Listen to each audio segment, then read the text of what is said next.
This year, AutoCount was listed on the Malaysian stock market in April 2023. Its stock price rose over 120% on the first day, and the IPO was oversubscribed 167 times. Malaysia has many successful IPOs, and so does Hong Kong, where you can double your wealth through IPO subscriptions. In 2021, Kuaishou Technology, China's leading short-form video app platform, rose over 160% on the first day of listing. The stock prices of Morimatsu International Holding Company Limited and New Horizon Health Limited gained over 250 and 200% respectively on their first day. If you're an investor looking to expand your investing horizons, then the Hong Kong IPO market is the perfect opportunity for you. M Plus Global would like to be the first to offer you the opportunity to invest in global IPOs. The Hong Kong market's large number of IPOs and listed companies have a global competitive advantage. In 2022, there were 84 IPOs listed on the Hong Kong Stock Exchange, raising close to 100 billion Hong Kong dollars.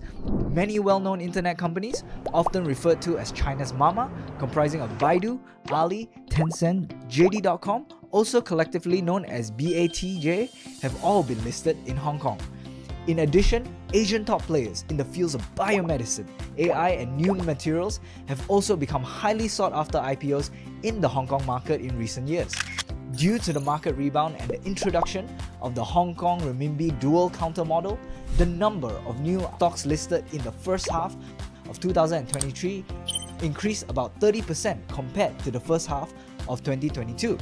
Top companies such as J&T Express, Alibaba Cloud, and Cainiao are soon planning to be listed on the Hong Kong Exchange. These are great IPO opportunities that you can't miss. According to Deloitte, the number of Hong Kong IPOs in 2023 is predicted to surpass that of 2022 and reach 100. Plus, with the policy of prioritizing one lot per household in the allocation of Hong Kong IPO subscriptions, the average success rate for allotments exceeded 40% in 2022. With this high allotment ratio, do you feel more confident about investing in Hong Kong IPOs? Well, you're in luck. M Plus Global offers an IPO financing plan. The financing leverage and quota available for each IPO may vary. Please refer to the instructions on the subscription page for details. Tap Markets to enter the IPO tab, select your desired company and the quantity you wish to subscribe to, and you can be a part of the IPO with just one click. M Plus Global helps you to get on the fast track to investment. To see more videos from M Plus Global, subscribe to our YouTube channel today. M Plus Global, winning the world.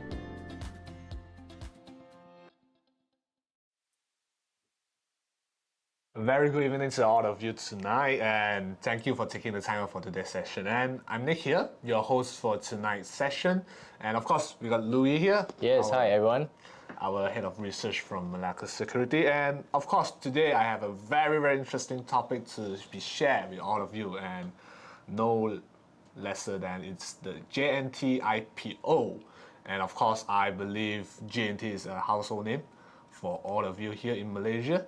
And yep, after some time, after years of expansion, they are ready to be on the public markets. And actually, they are looking for 13 billion, which is 105 billion Hong Kong dollar valuation. And I wonder whether this valuation worth it actually.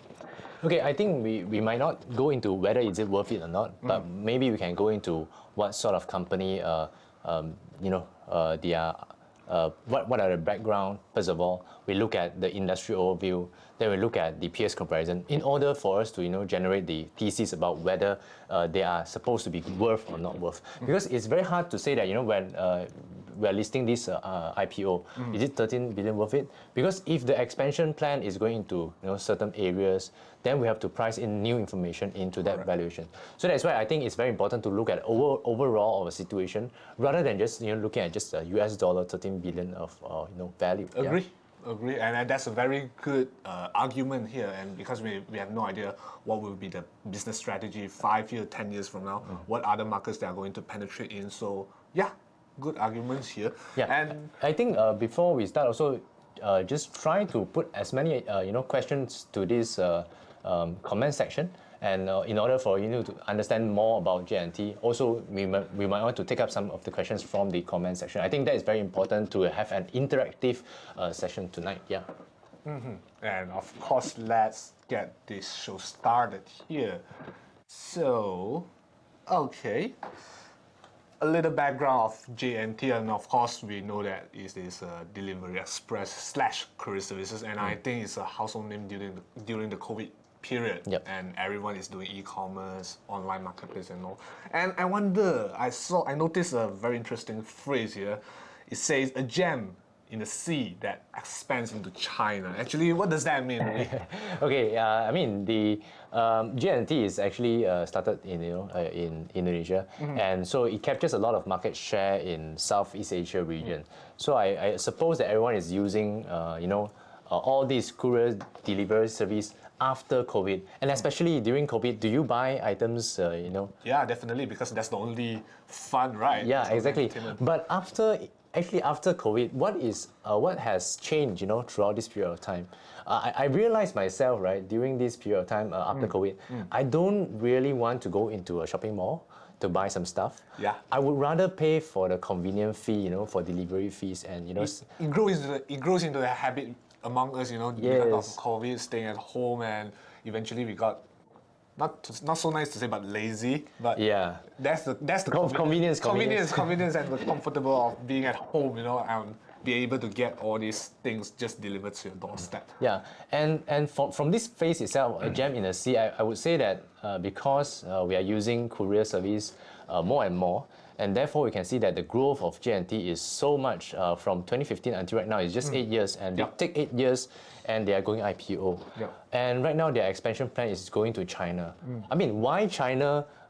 Perhaps because of to target maybe the population. I mean, obviously, it's one of the biggest market in the world. It's the second largest economy in the world. So it makes sense to penetrate into China, even how fragmented the courier business in China. So I think it's a wise move, but definitely it will take some time to pay off eventually. Of course, but going to China is also good because the population is huge. They can scale up. If they can scale up wisely and using the funds wisely, I think certainly they can get economy of scale, and therefore they can break even there.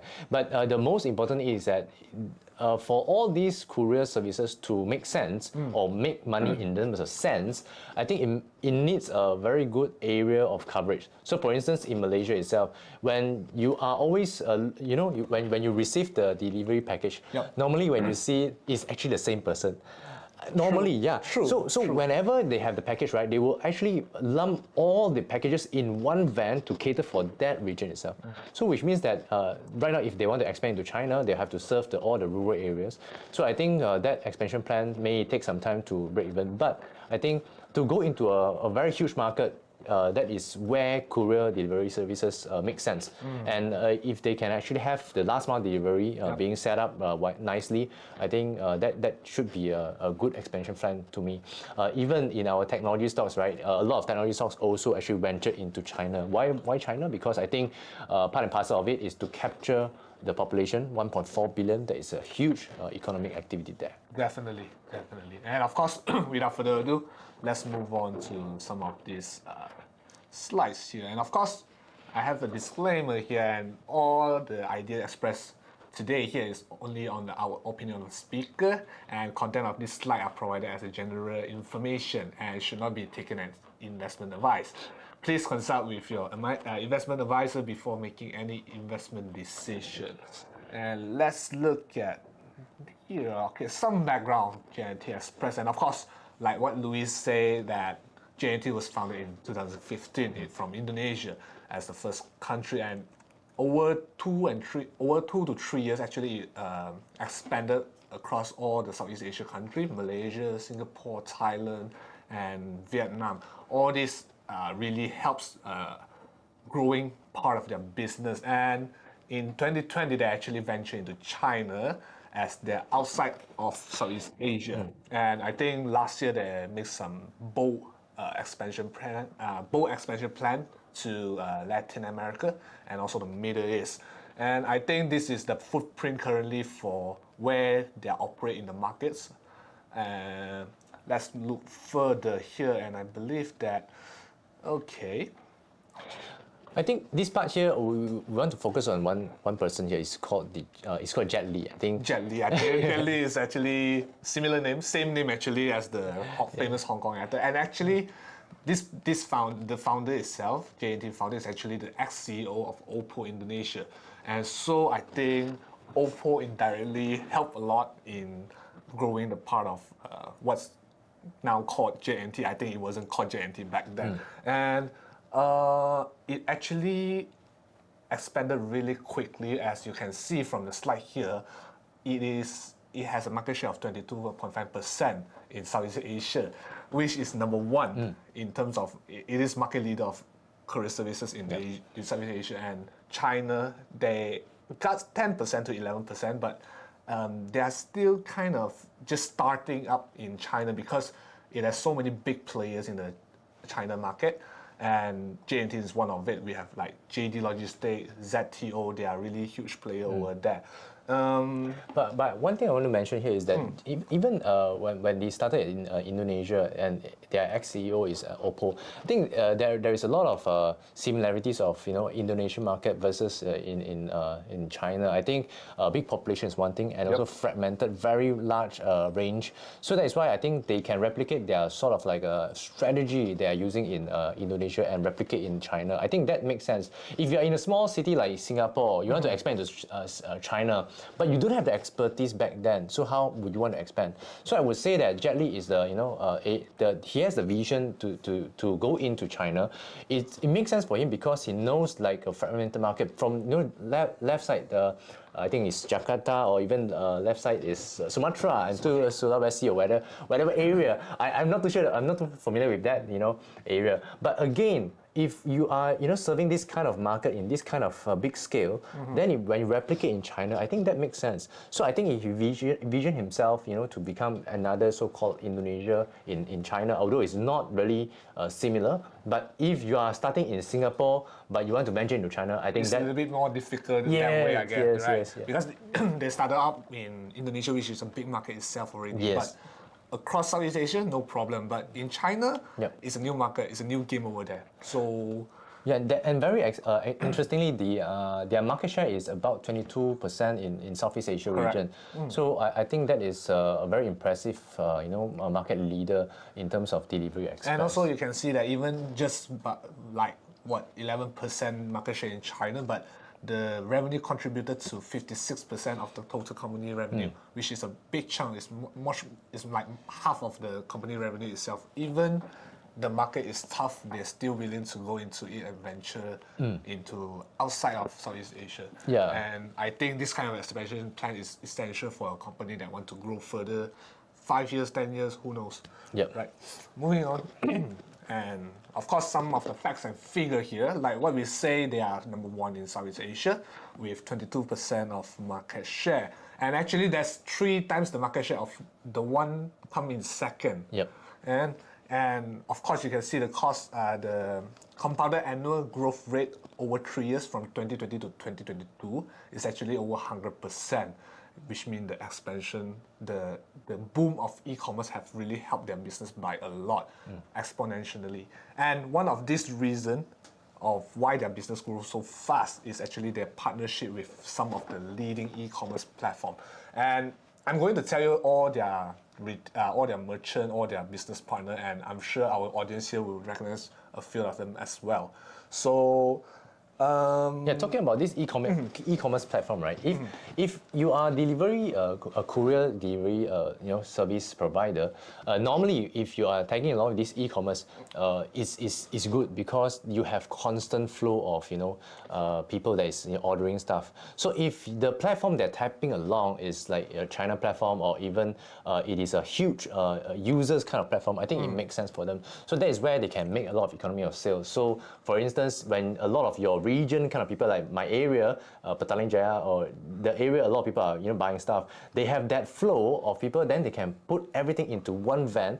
Then it makes sense about the whole fleet. It's much more effective. It's much more effective, much more productive in terms of delivering. So assume that they are actually tagging along with a corporate, like maybe ABC company only, or even just documentation kind of company. Corporate. So maybe that doesn't make much sense for them. But if they are tapping along with e-commerce, I think this market, I think it can grow quite big. E-commerce within short 10, 15 years have grown so far because especially after COVID as well. Yeah, even during COVID, after COVID, the flow doesn't stop. The growth doesn't stop in e-commerce, and this why that part of this courier business, delivery business is very important towards J&T.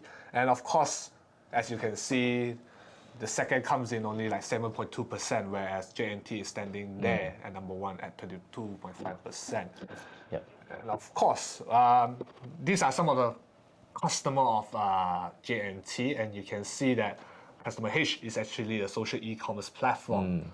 And they have a lot of partnership with all these platforms over the years, and they actually contribute a big chunk of revenue to J&T. Yeah, about 25% or more than 25%. More than 25%, but yeah, this is something that is really, I would say, very important. Very important that the relationship between the e-commerce being maintained, and also with the growth of e-commerce keep booming in the future, I think that will benefit J&T a lot.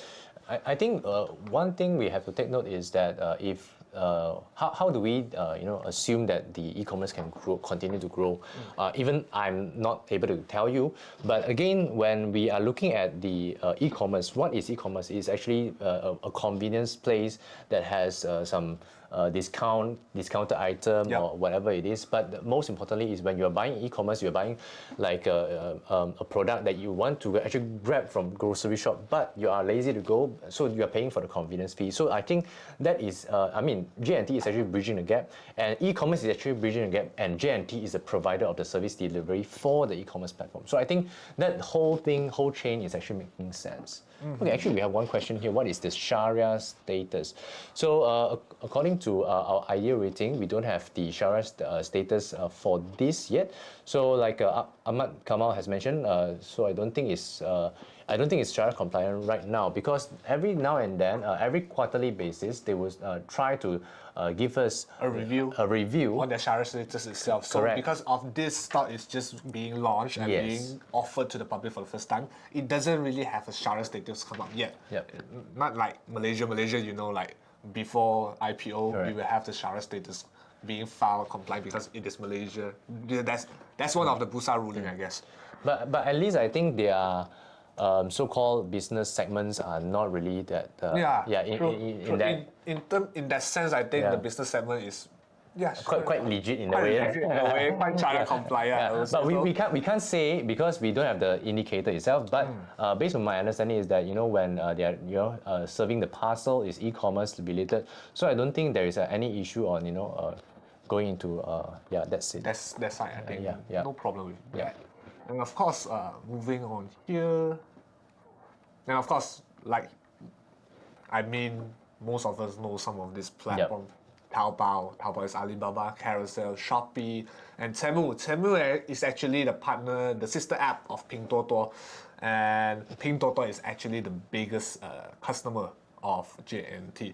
Just a fun fact here, actually, the founder of J&T is a good friend of the founder of Pinduoduo, Colin Huang. So it makes sense why they work so closely together in China and around Asia as well. So these are some of the merchants of J&T. And I think recently Temu has actually made a very good presence in the Southeast Asia region. Just August itself, they have actually ventured into Philippines. So if Pinduoduo, Temu is under Pinduoduo, and Temu is coming into Southeast Asia region, definitely the Southeast Asia region portion will actually grow. But by how much, maybe you can actually look at the next slide here. If you look at Pinduoduo's revenue and earnings, they have started to make a very good uptrend, or earnings has been seen over the past 8 to 10 quarters. 8 to 10 quarters, because this is on a yearly chart. So 1 year has about four quarters. So about 8 to 10 quarters, it has been making profit, and their trailing 12-month profit is 41.25 billion US dollar, and it has been going trend. So I think if we are using this kind of Like an indicator. Yeah, I mean, like from the chart itself, you can see from the green bar itself, Pinduoduo wasn't really profitable. Yeah. During the early days, like 2018, but it has grown profitable since 2021, and we can see the trend. We can see the momentum is actually there. How the e-commerce business continuing to blossom and be more profitable down the years. Yeah. So if we are using this revenue and earnings from Pinduoduo to understand whether they are actually growing or not, and whether they can actually tap along with the Temu presence in Philippines, therefore the Southeast Asia region will actually flourish first. Before, I mean, we are unsure whether China can turn around, but at least we are using the Southeast Asia region of 22.5%. Can they grow further with the Temu's presence? I think it makes sense. It makes sense to actually grow further because Southeast Asia is a large market itself. And we are not even talking about Taiwan side and all this kind. Yes, but correct. Yeah, we can see there's a really potential growth. So there is a very high link or relationship between Pinduoduo and J&T, and therefore that should be the area that we can actually look out. You know, whenever you want to know whether J&T can actually make profit in Southeast Asia region, then maybe you want to look at Pinduoduo's results. So that, I mean, that is one of the relationship linkage. That would be benchmark as well. Yeah, benchmark. Yes, that's right. And of course, let's move on here. And actually, to actually penetrate into the China market, J&T actually made some huge acquisition this past 2 years, and one of it is the Best Inc. They actually acquired Best Inc. domestic express delivery business for about 6 billion renminbi, and also this Fengwang Express was sold to J&T for about 1 billion renminbi. So their penetration and their expansion is really serious here, and we can see they wanted to capture a larger market share over in China, because even at like 10%, they are actually number 8 or number 9 among the courier competitors in China. So I think there's a lot of work to be done over there. Of course, I think acquiring rivals will be the best way or the fastest way to create the network effect. Because if you are going to venture there as organic growth, organic growth, I think is quite slow. So I think acquiring rivals will be the fastest. But again, when you want to grow your market share, definitely you need some marketing expenses. Definitely. So I think that part could be one of the deterring factor. Costs towards J&T. So we are not here to say J&T is a super buy or anything. We are not saying that, but we are trying to give you an idea of there are pros and cons when you do this. But is this the best way? Maybe it makes sense for them, and if they can capture market share from 10% to 15%, I think that makes sense. It's a huge leap. I think with 5% additional to the market share itself, I think the revenue will be huge coming quarters and all that. And of course, who are some of the institutional investors? And I mean, maybe some of you may not familiar with institutional investors. They are the backers of J&T from the early days, and we can see that Tencent is one of them with 62 M USD, and also some of the big names including Temasek, the state-owned investment bank for Singapore. And these are some of the big names that are actually in J&T before the IPO. Actually, in this chart itself, I'm quite surprised that even the competitors are actually buying into J&T. True. Like SF Express, $30 million to invest in a competitor. Well, I mean, what is the idea here? I mean, maybe Nick, do you know? I mean, you may want to have some stake in your competitor in case they do better than you, but you still can reflect it on your balance sheet end of the day, your profit and loss. So it's interesting to see how much potential it is in J&T. Even the direct competitor itself is investing in them. Yeah, I guess maybe they are thinking that if I can't conquer that part of the world, please help me conquer it. Maybe that's one of the idea of the people back in SF Express, but we'll never know, we'll never find out. Yeah, exactly. So there's one question here. What is the chances of getting more than 1,000 shares if we beat 100K and below? Okay, and let me get this question. And actually, in Hong Kong IPO is very different compared to Malaysia IPO. So their priority is always who will get the most in terms of who will get one lot of shares. Here, for this new offering, and the new offering is actually at 200 shares only. So if you, the chances could be large or small depending on the allocation, but actually the allocation, I mean the mechanism in the Hong Kong IPO is very unique. So if the IPO is oversubscribed by a lot, actually they will come up with more share from the institutional side. So the retailer will stand a chance to get at least one lot of share. So it's very, very encouraging to actually try to subscribe to this IPO and see how many share you will get here. And Is that a clawback mechanism? yes, that's the callback mechanism. Okay. So if the IPO release being oversubscribed by a lot, actually there are more shares coming out from the institutional side. So the big boys doesn't get so much, and the retail actually get more. So this is how the They Hong protect Kong, the retailers, I think. correct. This is how they protect the retail investor and how they encourage the Hong Kong IPO to be more active. I would Yeah, say. because if, like for instance, they want to protect the retailers, then they do this mechanism. I think it makes sense, and people can participate. At least they can participate. If Correct. not, you're saying that, if like Malaysia, sometimes it is oversubscribed by 100 times. 100 times. Retailers can't get anything. So at least Hong Kong is trying this method, clawback mechanism. I mean, earlier today we were talking about like this Minox. Minox was having like 2 billion inside, but how much the retail really gets? Exactly. Very few. But of course, Minox did very well today. Yeah. Which a big congrats to all of you if any one of you get the stock. And yeah, I think it is worth a try. Is it worth a try? The chances of you getting one lot is actually quite huge compared to Malaysian market. Yeah. I mean, how often can you tap into 1.4 billion population of economic activities? I mean, it's rather hard. But again, when you're trying to buy into certain counters, like for instance, if you're getting into J&T, you are opening up your investment or opportunity to 1.4 billion of economic activity. So that is where it is interesting. So we're not saying that you can make money out of this situation, but again, if you want to get some exposure into China, that could be one of the ways. I mean, how often does a 100 billion valuation IPO comes out? Yep. Not very often. And actually, to be told to be true that J&T is actually the second largest IPO this year. And yeah, I mean, like how often you get a 100 billion company telling you that, oh, we are offering our shares for sale. It's not an everyday thing here. And I think that it is, don't miss it, I would say. Yeah, but someone is asking whether is it a trap when Hong Kong is in the bear market? So I mean, maybe let me answer this. I think Hong Kong, there is a lot of policies driven thing. So they are trying to reduce as much as possible their living costs. That's why you can see that a lot of policies are targeting education, gaming, property sectors, and therefore that contributes to the bear market. But we are looking at the perspective of this company, whether can they grow further with their Southeast Asia region on the positive side of things, and can they grow further when they tap into China?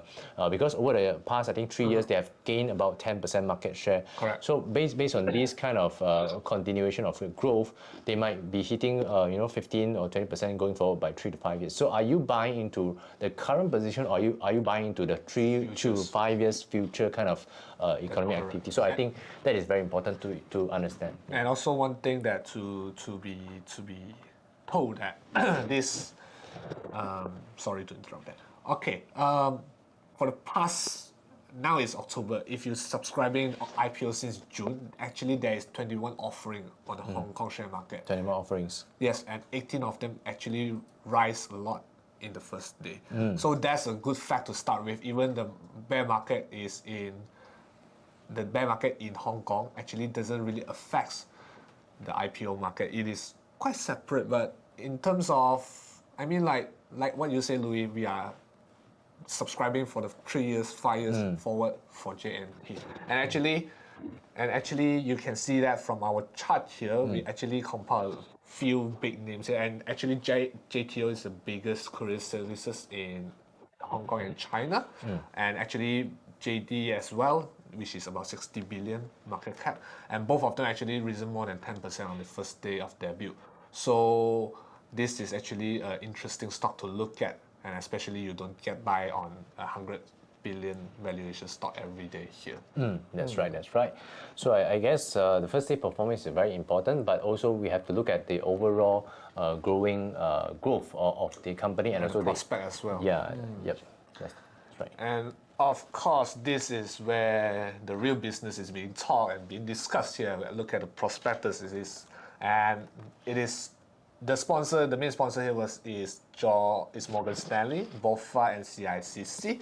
The IPO price for J&T is actually 12 Hong Kong dollar, and the one lot size is 200 shares here. Sorry, so it's 2,000 plus Hong Kong dollar for one lot of subscription, which is about what, 1,002 ringgit. And a good thing to tell you all that we are having J&T subscription available on M Plus Global today. Correct, that's right.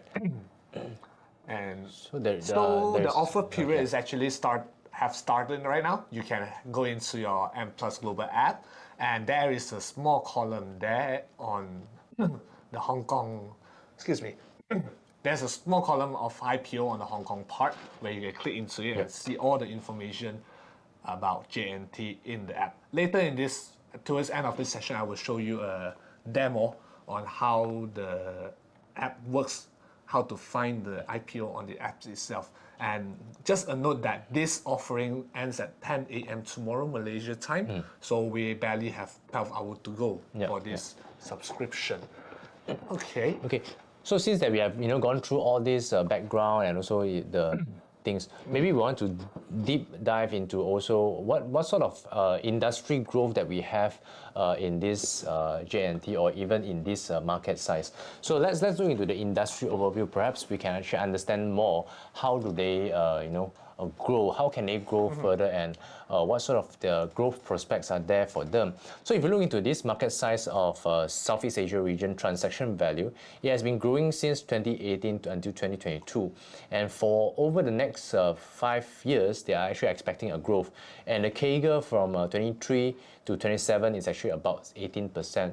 So if they can continuously grow in terms of Southeast Asia region, I think that is where their first chunk that they can have the first bite on this Southeast Asia region, because they are the biggest leader in this Delivery Express by 22.5% market share. So if this is continuing for the next 5 years and growing into $373 billion kind of market, then based on just 22.5%, it will be a huge chunk. Revenue. Yeah, but more importantly is that if they can capture more from 22.5 until maybe 30%, then that is, who knows? Yeah, exactly. Then the revenue will definitely balloon up, and it will definitely create shareholder wealth from that. Correct. So if they are very, normally when you are very sticky in one particular brand and they are giving you good kind of treatment, I think that is where people will still continue to use it. So that's why Southeast Asia region makes sense for them. Then this will be a big chunk of growth for them. Yeah. Definitely. Moving on will be on the China side. Yeah, so China side, I think this is also the same thing we have been seeing after post-COVID environment. Everything is still growing. I think it depends on how you look at it. What I can think of is definitely the consumer behavior has changed, shifted to sort of like more convenient kind of lifestyle, and therefore it is looking into a greater growth going forward. So I see that the e-commerce part is definitely a big, huge thing in China. I mean, it's a huge industry. Yeah. No, there's no doubt, and you can see based on like this one was 400 billion on the side one. 400 billion. That was the metrics on the y-axis, and here we are talking about one extra zero. So it's 10 times bigger compared to what Southeast Asian market is. So you can imagine how huge is the e-commerce industry. Opportunities. And I mean, like November 11, I think the entire country slowed down because of shopping day, right? Really? And they're really gone crazy on. They really go haywire for the market, for the discount, for the promotion, and you can't imagine like Alibaba can do like what 220 billion sales in one day, 200 billion sales. I think there's a very crazy stats. Every year on the November sales normally is going higher and higher every year. Yep. But again, every month also they have this 10, 10, 9, 9, 8 kind of. Shopee have this promotion every month. They give you up vouchers, promotion just to entice you to shop more. And I think this e-commerce thing is going to grow last forever. I mean, it's going to last forever until the next new thing come up. Yeah, exactly. You know? So to me, I think the opportunities will be there. Yep. This e-commerce change has changed how people shop. Yep. For the past few years, I think, and I believe this trend will continue to grow in the future, maybe even bigger from what we can see now. Yep. And of course, some more information on the expansion plans here, on the utilization proceed. I think maybe you want to talk about it. So if you want to look into where are their prospects, right? First of all, we look at the company background. So we have understand the leader management is like going aggressively since 2015 until 2023. They are starting gold listing and going to expand to China. So that is the first part. Leadership-wise, I think no comment on it because I believe that it is also tying along with Ping Toto, the founder, the friends. The friend itself, and I think for the past 8 years, I think there isn't any courier services company that go listed less than 10 years. I mean, their business grow for at least 10 years. After 10 years, they only go listing. And J&T doing it in just 8 years. Yeah, but I think it is also expediting since the COVID period. So when COVID locked down, you can see that a lot of people are using courier services. So that's why the growth is there, and that's why they are going for listing. Taking advantage of that. Yeah. So, but on listing wise, means they are going to raising some funds, and therefore these funds, what are they used for? So perhaps the first one is 30% will be used under expanding logistic network, improving infrastructure, strengthening sorting and warehouse capacity and capabilities in Southeast Asia. Yeah, so that's why about Hong Kong dollar 1058 million. One billion. Yeah, 1 billion. 1 billion will be spent on that. Then 100 billion will be on expansion into new markets. So they are planning to penetrate new markets as well, and also diversify their service offering. So it might not just only courier services from here. It might be food delivery, but we don't know that. It could be. And we can see all these proceeds are being put into good places to grow the business and not for like paying debts. That it's very important that the proceeds is being utilized well from the IPO.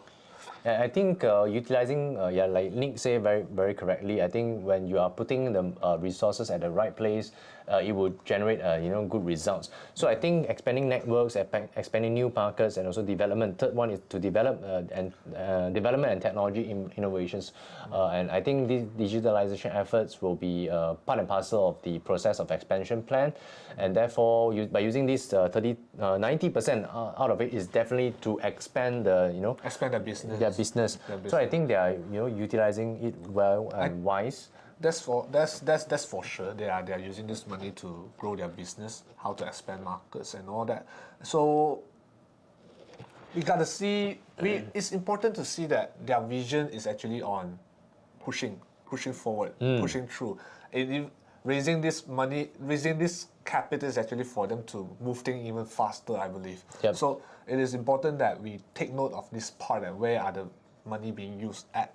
And we just short 8 years, they want to go further, they want to be the market leader, be more aggressive on China itself.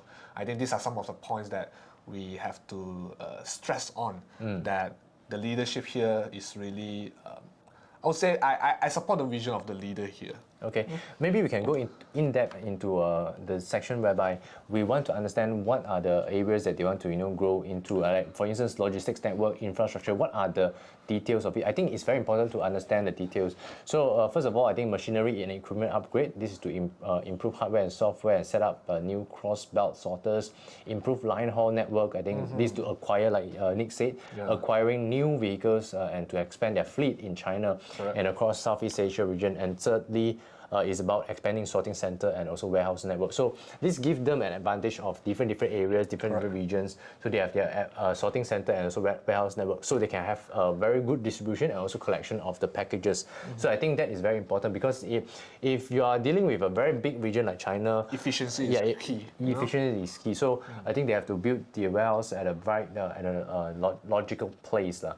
So if they can use the strategy they have been using in the Indonesia side, so I think that should also that should help in getting more efficiency on this distribution part, because the faster you distribute, the more parcel you will be collecting. The more parcel you'll be able to process, the more revenue it is. So just now we mentioned about the improving line haul network to acquire more new vehicles, right? In Southeast Asia region, they have actually 1,270 vehicles, and China's side they have about more than 3,100 vehicles. So I think that 5,000, about 5,000. Correct. Vehicles. So they are using 3,000 to capture 10% market share. So assume that they can grow by another 1,000, 2,000, so that you can actually roughly understand how they are going to capture the market kind of growth they are looking for. And of course, expansion into new markets and diversifying service offering. Of course, they are looking to invest in new markets, local teams and personnel. Service offering, there could be expanding their service in warehousing, transportation and supply chain solution.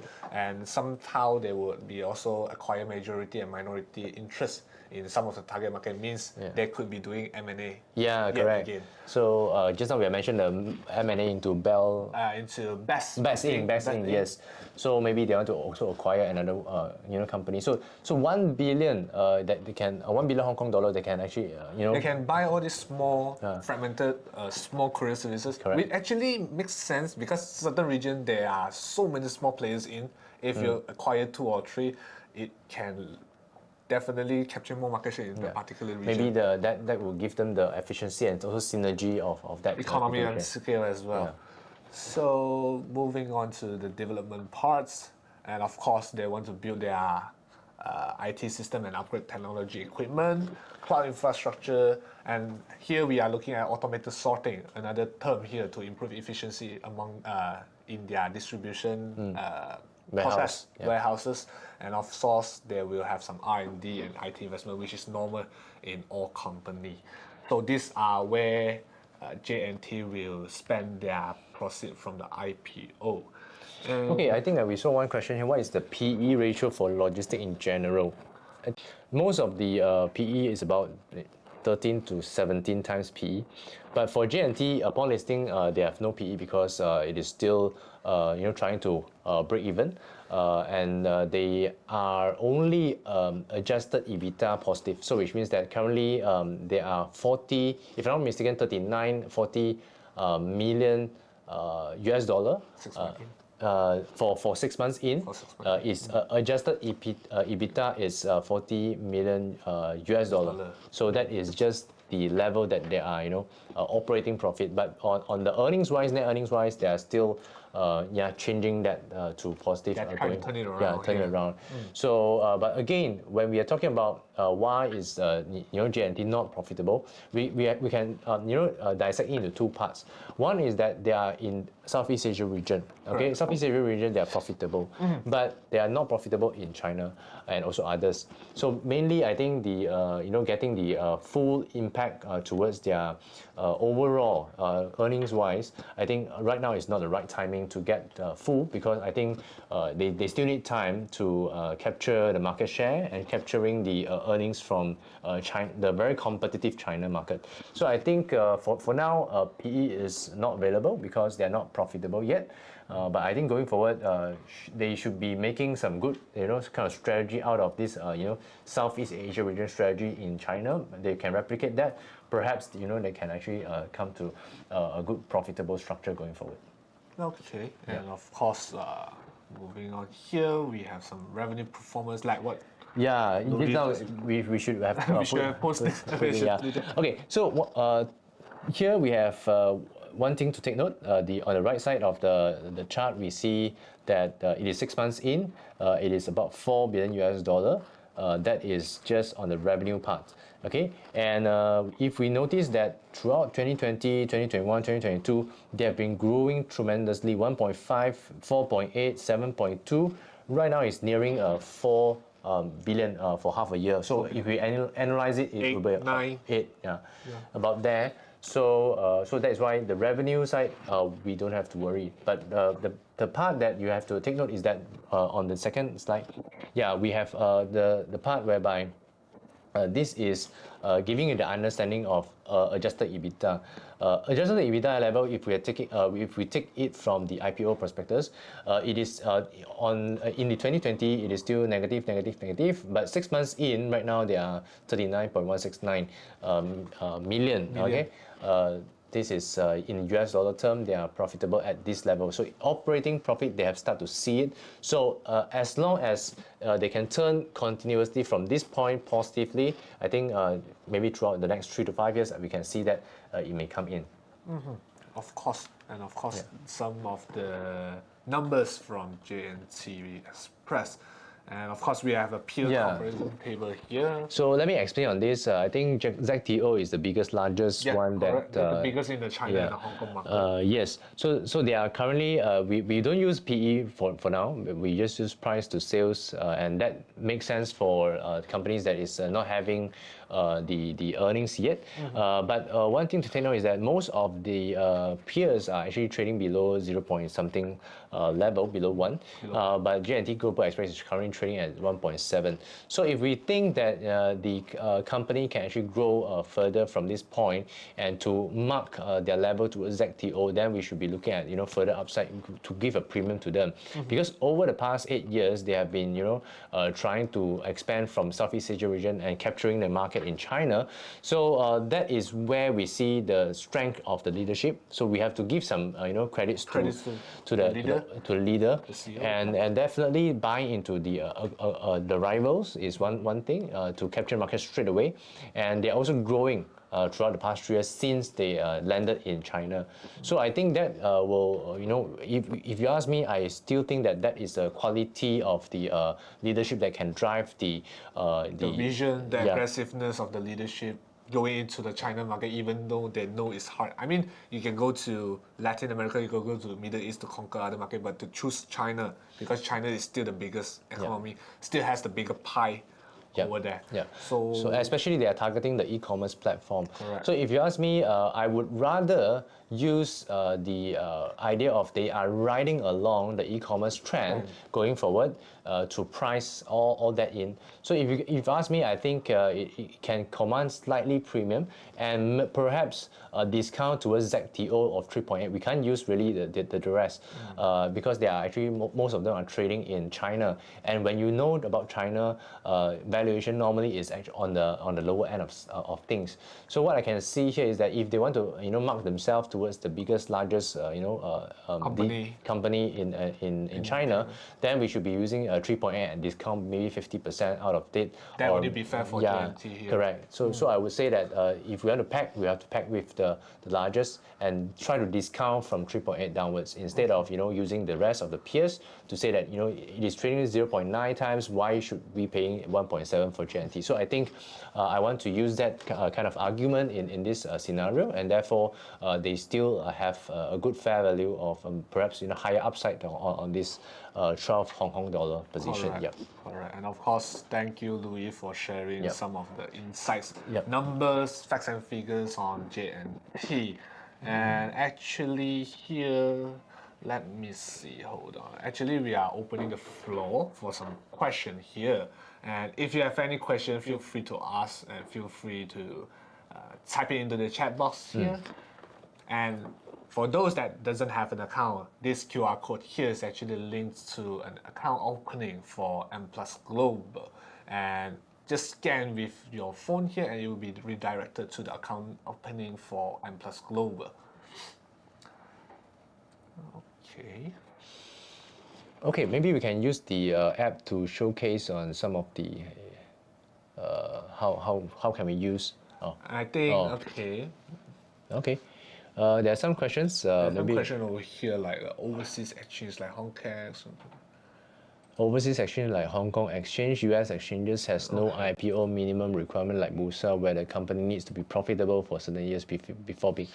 Oh yeah, I think they are more lenient in a way that so they want to encourage more people to go on listing, although they are not really profitable yet. But I think that doesn't deter you from, having a vision that, J&T can actually expand further into China's operation, and China is tapping along with China's economic activity. Especially after all these events of over the past 3 years, since COVID environment, then the e-commerce has actually will move exponentially higher, stronger. Correct. And let me give you a very good example. Like Uber was losing money, millions, years into when being listed. Also, they are still losing many quarters. But for I think the recent past 3 quarters, they are generating operating cash flow now, operating profit. So I think it is very early to say right now, and especially like Hong Kong and US, they are much more lenient in terms of being profitable before you are this. And I hope that answers your question here, Lai. And for what's the minimum lot to buy? Actually, the minimum lot to buy is 200 shares, and the price of J&T Express is 12 Hong Kong dollar. So let me show you a quick intro, a quick recap on how to actually go to the IPO page here. This is the M Plus app here, and on the top here you can see Hong Kong. So if you scroll down here, you see this banner, and there is this IPO 01519 J&T Global Express Limited. So once you press in, it will show you all the details that you know here. 200 share per lot, what's the issue price, and how many hours to go before the listing close. And if you actually click inside here, you can access to all the information from the sponsors, the underwriter, who are the cornerstone investor, corporate profile, and so forth. Actually, you can play along in this app here. And yeah, don't forget to subscribe to this IPO. And also, I think just now Nick brought up the backers is also very important. I think when Tencent is inside this J&T, I mean, it's interesting as well. Normally, when there is a good backers or strong backers like this, it actually provide a lot of confidence to the particular IPO. And I mean, like Temasek Holdings, the state-owned investment bank is also in there. So I think we are not saying that share price will go up, but at least their confidence in it. Therefore, when Tencent is in, Temasek is in, therefore this could be one of the good opportunities that you can ride along with all these players. Yeah. And I guess we have. So the next question, the question is asking Sharia compliance. So just now we have mentioned about this Sharia status. So ideal rating always give us the flag, the indicator of Sharia on a quarterly basis. So recently they have been sending us the review of it. But since that right now J&T is a new IPO, new IPO. So the review has not been come out until the next quarter, which is maybe 3 months later. But looking at the business itself, doing courier services, delivery services, very Sharia-like, but I cannot confirm on that. Yeah. So I hope that answers your question here, Haziq. Okay. And is there any more question before we end this session today? See. And thank you all again for coming into this live stream, especially at this hour. Actually, the market is on in the US. How long will it take to transfer from IPO to MACD? Actually, it should reflect almost immediately within. I think once you complete the FPS, it's actually. You need to. I think will be updated quite soon. Quite soon, within seconds. Actually, if reflect immediately. If it doesn't reflect immediately, then you should have our customer service. Happy to help you there.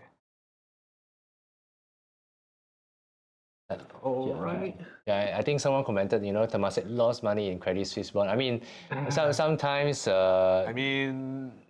Things happen. Things happen. Nobody is a genius in the market. I mean, that's what makes market, right? Again. Yeah, and again, when they have a good, Temasek also have best investment, Pinduoduo or even VMware and things like that. So you cannot be too specific on the negative side, but you do focus and amplify that doesn't make any good lah to me.